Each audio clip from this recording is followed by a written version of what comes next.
మహోన్నతుడు, మహాగణుడు, సర్వాధికారి, సజీవుడు, పరిశుద్ధుడు, పునరుత్థానుడు, లోకరక్షకుడైన యేసు నామములో హృదయపూర్వక వందనాలు. ఈ దినం ఈ వాక్యమును చివరి వరకు వినండి. ఈ వాక్యం ద్వారా నూతన బలం, శక్తిని పొందుకోండి. ఈరోజు మన అంశం యాకోబు జీవితంలో 7 మరుపురాని రాత్రులు. తన ఆత్మీయ జీవితంలో 7 రకాల రాత్రుల అనుభవాలను పరిశుద్ధాత్మునితో మాట్లాడడానికి ఇష్టపడుతున్నాడు. యాకోబు అంటే మడిమ త్రిపుట లేదా మోసగాడు అనే అర్థం. ప్రభునందు ప్రియమైన ఆత్మీయులారా, ఎవరు ఈ యాకోబు అంటే అబ్రహాము యొక్క మనవడు, ఇస్సాకు యొక్క తండ్రి. యాకోబు జీవితము అంతగా ప్రారంభంలో ఆత్మీయంగా లేకున్నా అబ్రహాముతో చేసిన వాగ్దానాన్ని బట్టి దేవుడు యాకోబును దర్శించినాడు. దేవునికి స్తోత్రం. అంటే వాగ్దానం చేసిన వాడు నమ్మదగిన వాడు అని అర్థం. దేవునికి మహిమ కలుగునుగాక. ఇది యాకోబు జీవితంలో 7 మరపురాని రాత్రులను మనము విందాం. మొదటగా ఆదికాండం 28వ అధ్యాయము 10-12 వచనాలలో చూచినట్లయితే, యాకోబు బెహెర్షెబా గుండా పారిపోయి లూజు అనే పాడైన దిబ్బ మీద రాత్రి వేళ పడుకున్నాడు. రాత్రి వేళ మొదటి అనుభవం ఏంటంటే దర్శనము చూచిన రాత్రి.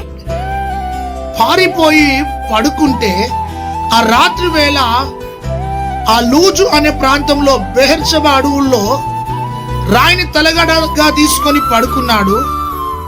ఆ రాత్రి తన జీవితంలో ఒక గొప్ప దర్శనమును చూచినాడు. దర్శనమును చూచిన రాత్రి. ఏ దర్శనం చూస్తున్నాడు?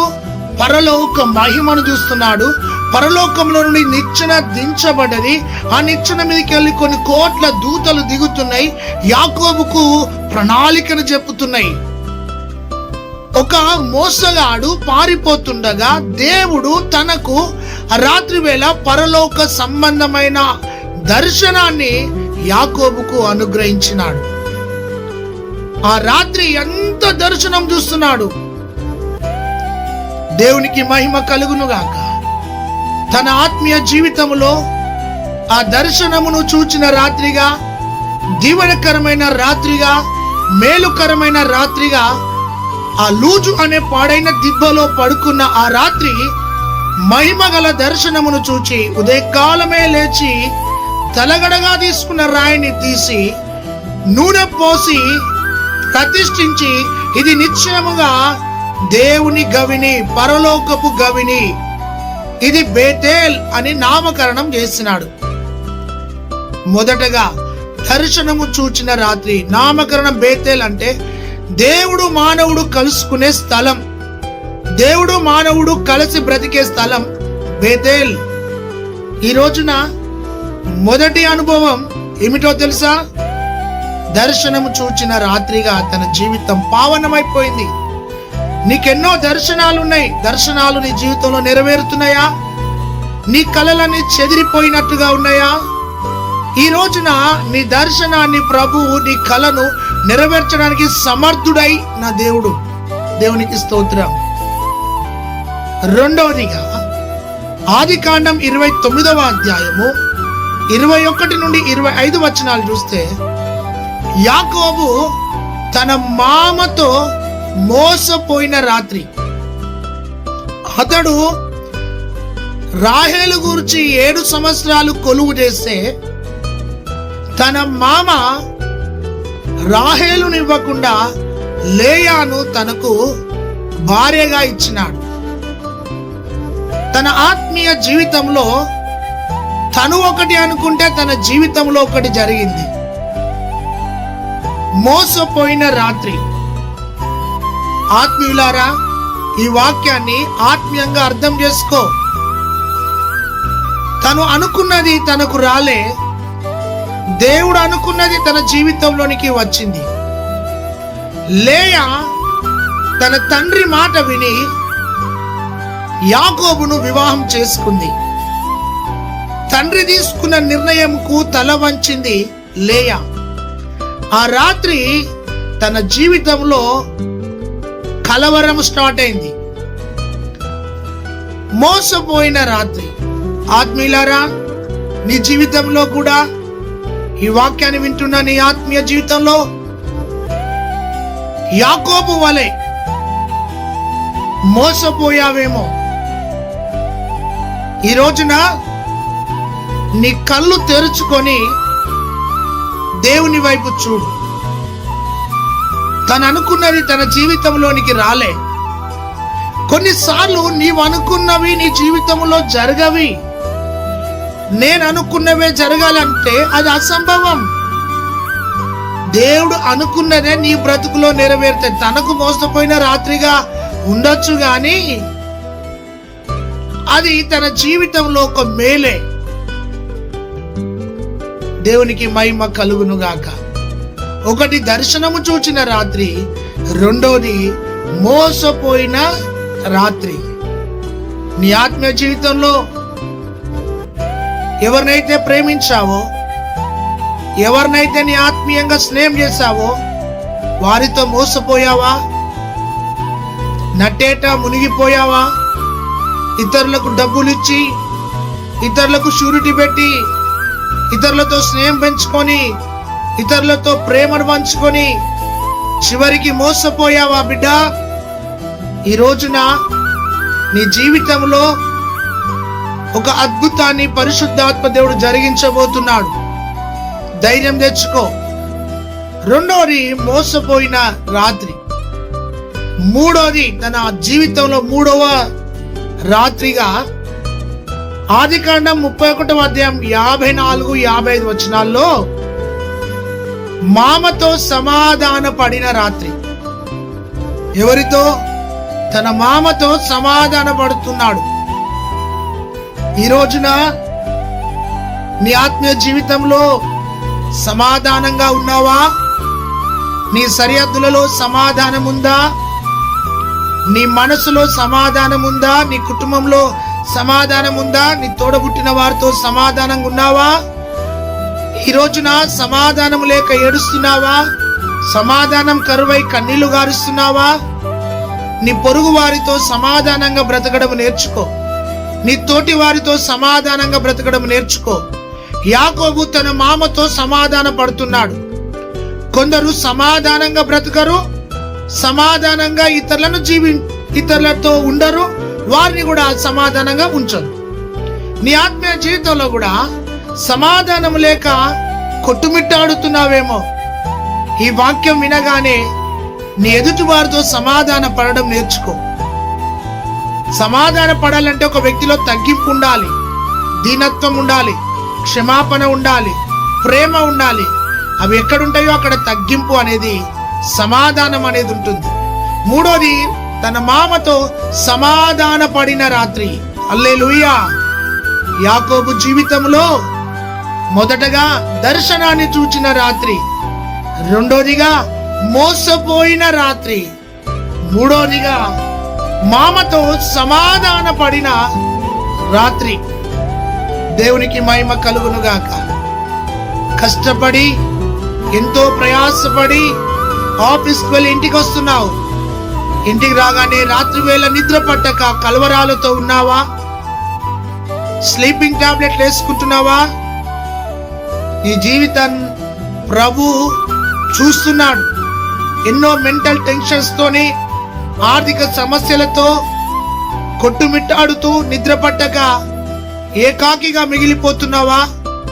రాత్రి వేళ మెలకువగా ఉండి ఏడుస్తున్నావా? ఈరోజు ప్రభు నీతో మాట్లాడుతున్నాడు. సమాధానమును పొందిన రాత్రి. ఈరోజు ప్రభుని అడుగు, ప్రభువా నా సరిహద్దులలో సమాధానం దయచే ప్రభువా, నా మనసులో సమాధానం దయచే ప్రభువా, నా హృదయంలో సమాధానం దయచే ప్రభువా.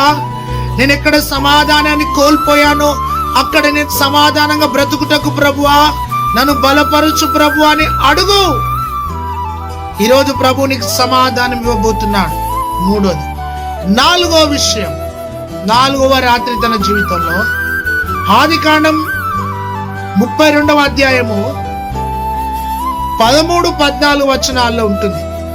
7వ వచనం నుండి 14 వచనాలు చూస్తే అక్కడ ఏశావు చంపునేమో అని భయపడి పారిపోయాడు.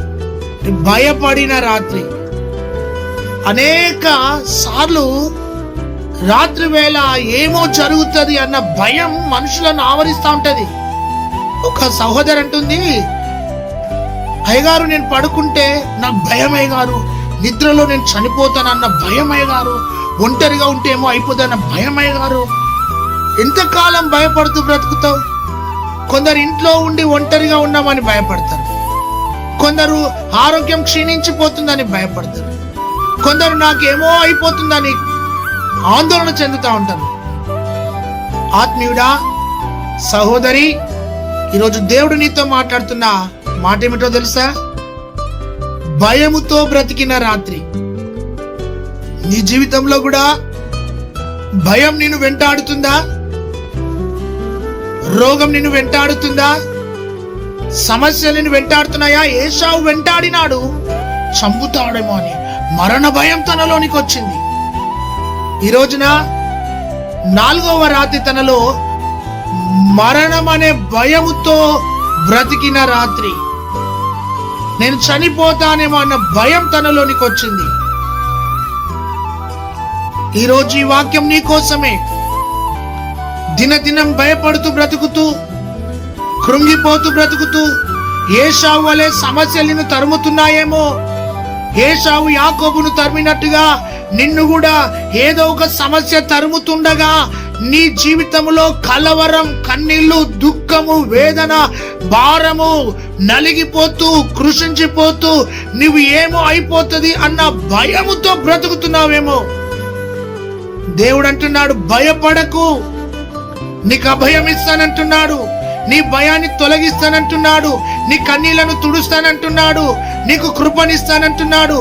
ధైర్యం తెచ్చుకో. ఈరోజు భయములో నుండి బయటికి రా. భయపడిన రాత్రి. నీ జీవితంలో ప్రతిరోజు భయపడుతూనే బ్రతుకుతున్నావు. ప్రతి రాత్రి భయమే. ఈ రోజున సమస్యలు నీ చుట్టూ ఉండగా భయముతో, గుబులుతో, టెన్షన్తో, బీపీతో, షుగర్తో, థైరాయిడ్తో, హార్ట్ పెయిన్తో, కలవరాలతో కృంగిపోతూ భయపడుతున్నావు. భయం అనే ఆ గుప్పిట్లో నుండి బయటికి రా. ఈరోజు భయపడకు, ధైర్యంగా జీవించు. ప్రభు అన్నాడు కదా, భయపడకుము, నేను నీకు తోడై ఉన్నాను అన్నాడు. 4వ రాత్రి భయముతో బ్రతికిన రాత్రి. ఎలా గడుస్తుంది ఒక రాత్రి నీ జీవితంలో? కొందరు పీడకలలకు భయపడేవారు, కొందరు సమస్యలకు భయపడేవారు. ఈ రోజున ఏశావు లాంటి వ్యక్తి, ఏశావు యాకోబును తరుముతుంటే యాకోబు భయపడ్డట్టుగా నువ్వు భయపడుతున్నావు. ప్రభు అంటున్నాడు, అభయమునిస్తా బిడ్డ నీకు అంటున్నాడు. 5వ విషయం, 5వ రాత్రి తన జీవితంలో. ఆదికాండం 32వ అధ్యాయం 21 నుండి 25 వచనాలు చూస్తే, ఒక్కడే మిగిలిపోయిన రాత్రి. యెబోకు రేవు దగ్గర ఒక్కడే మిగిలిపోయిన రాత్రి. తన జీవితంలో ఒంటరిగా గడిపిన రాత్రి. ఈ రోజున ఈ వాక్యం వింటున్నా ప్రియమైన దేవుని ప్రజలారా, ఒంటరిగా మిగిలిపోయిన రాత్రి. తన భార్యను, పిల్లలను రేవు దాటించి ఒక్కడుగా మిగిలిపోయాడు. కొన్ని పరిస్థితులలో నీ జీవితంలో ఒంటరి రాత్రులు నీ జీవితానికి వస్తాయి. కొన్నిసార్లు ఆ ఒంటరి బ్రతుకులో 2 ఆలోచనలు. ఒకటి చనిపోవాలనే ఆలోచన, లేదంటే ఒకటి పారిపోవాలి, సమస్యలను బట్టి ఇక్కడ ఉండొద్దని పారిపోయే ఆలోచన. ఒంటరిగా మిగిలిపోయిన రాత్రి. ఆ ఒంటరిగా మిగిలిపోయిన రాత్రి ఏమి జరిగింది తన జీవితంలో? దావీదన్నాడు, నేను రాత్రి వేళ ఇంటి మీద ఉన్న ఒంటరిగా ఉన్న పక్షి వలె మిగిలిపోయాను అన్నాడు. నీ జీవితం ఒంటరిగా గడుపుతున్నావా? అనేక రాత్రులు ఈ రోజున నీ ఒంటరి బ్రతుకునకు తోడుగా ఉంటానని వాగ్దానం చేస్తున్నాడు. ఆలోచించు.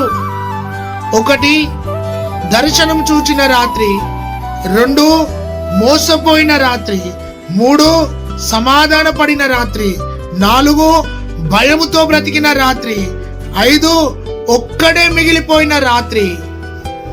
6వ విషయం ఆత్మీయులారా, 6వ విషయం ఆదికాండం 32వ అధ్యాయం 24 నుండి 27 వరకు దేవుని పాదాలను ఆశ్రయించిన రాత్రి, పెనుగులాడిన రాత్రి.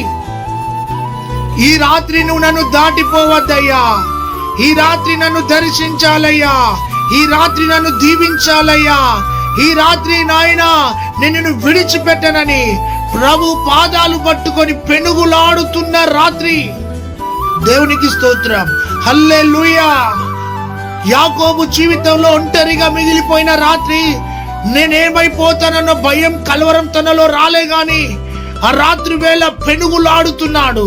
నిశ్చయముగా నన్ను ఆశీర్వదించాలి, నిశ్చయముగా నన్ను దీవించాలి, నిశ్చయముగా నువ్వు నాకు తోడై ఉండాలని ఆ రాత్రంతా ప్రభు పాదాలు పట్టుకొని పెనుగులాడుతున్నాడు.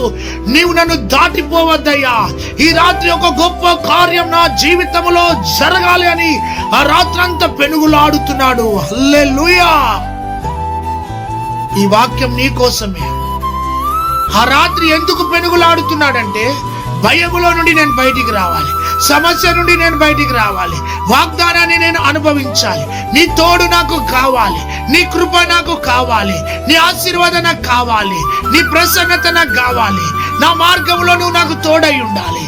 అయ్యా, నువ్వు నన్ను దర్శించినావు, ఈ రాత్రి నన్ను దాటిపోకని పాదాలు పట్టుకున్న రాత్రి. Praise the Lord. ఈరోజు ఆత్మీయులారా, యేసయ్య పాదాలను ఆశ్రయించు. ఒకవేళ రాత్రి వేళ నీకు నిద్ర పట్టకుంటే ప్రభు పాదాల దగ్గర కూర్చొని గడుపు. అయ్యా నన్ను కనికరించు, అయ్యా నన్ను దర్శించు, అయ్యా నా అప్పును తొలగించు, అయ్యా నా అనారోగ్యాన్ని తొలగించు, అయ్యా నా ఒంటరితనం తొలగించు, అయ్యా నా రోగాన్ని స్వస్థపరచు అని రాత్రి వేళ ఒకవేళ నీకు నిద్ర పట్టకుంటే స్లీపింగ్ టాబ్లెట్లకు అలవాటు కాకు. నువ్వు ప్రార్థన చేయడం నేర్చుకో. ఆ రాత్రి నీ పేరేం పేరు అన్నాడు. నా పేరు యాకోబయ్యా. నీ పేరు యాకోబు కాదు, ఈ రాత్రి నీకు నామకరణం. రాత్రికి రాత్రి పేరు మారిన రాత్రి. ఏంటి తెలుసా?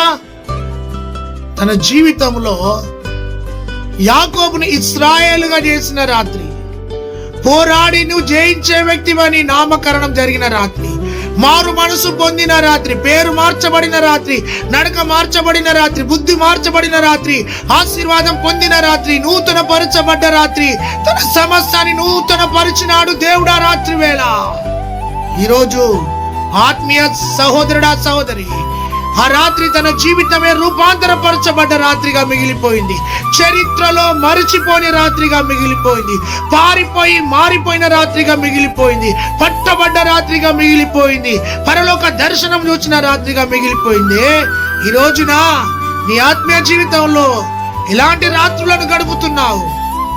నిద్రపోలేక ఒంటరిగా ఏడుస్తున్న రాత్రులా? కలవరముతో కన్నీళ్లతో బ్రతుకుతున్న రాత్రులా? ఈరోజు ప్రభు నిన్ను దర్శిస్తున్నాడు. పేరు మారిన రాత్రి, తన బ్రతుకు మారిన రాత్రి, పెనుగులాడిన రాత్రి, ప్రభు ఆశీర్వాదాన్ని పొందిన రాత్రి. హల్లెలూయా. 7వ రాత్రి తన జీవితంలో ఆదికాండం 32వ అధ్యాయము 27 నుండి 31 వరకు చూస్తే ఆశీర్వాదం పొందిన రాత్రి. దేవుడిచ్చే ఆశీర్వాదం కావాలి. 3 రకాల ఆశీర్వాదాలు. ఒకటి physical blessings, 2 spiritual blessings, 3 eternal blessings. 3 రకాల ఆశీర్వాదాలు. ఈ రోజున ఆశీర్వాదం పొందిన రాత్రి తన జీవితంలో ఉంది. ప్రియమైన ఆత్మీయులారా, ఈ వాక్యాన్ని వీక్షిస్తున్న సహోదరి సహోదరుడా, చివరిగా ఆశీర్వాదాన్ని, విజయాన్ని పొందిన రాత్రిగా తన జీవితం ఉంది. యాకోబులో 7 రాత్రులను నువ్వు విన్నావు. చివరిగా ఆశీర్వాదం పొంది ఇశ్రాయేలుగా మారినాడు. ఆ ఆశీర్వాదం తరతరాలుండే ఆశీర్వాదంగా ఉంది. అయితే ఈ వాక్యం వింటున్న ప్రియులారా, మీతోనే ఆత్మదేవుడు మాట్లాడుతున్నాడు. పెనుగులాడి మార్పు పొంది ఆశీర్వాదం పొంది నూతన వ్యక్తిగా మార్చబడిన రాత్రిగా తన జీవితంలో ఉంది. నీ జీవితంలో కూడా ఈ మరుపు రాని 7 రాత్రులు యాకోబు జీవితంలో ఏ విధంగా నీవు ఉన్నావో, రాత్రి వేళ భయపడకు. రాత్రి వేళ ఆయన పాదాల సన్నిధిలో కూర్చొని ప్రార్థన చేయి. దేవుడు నిన్ను దీవించును గాక. ఆమేన్. పరిశుద్ధుడా, ఈ వాక్యమైన ప్రతి వారిని నూతన పరచండి. యాకోబు జీవితంలో 7 రాత్రులని మేము విన్నాం. ఒక్కొక్క రాత్రి ఒక్కొక్క అనుభవాన్ని విన్నాం. ఈ వాక్యాన్ని నీరుకట్టి ఫలింప చేసి ప్రతి వారిని బలపరచుమని యేసు నామములో ప్రార్థిస్తున్నాం తండ్రి. ఆమేన్. Praise the lord.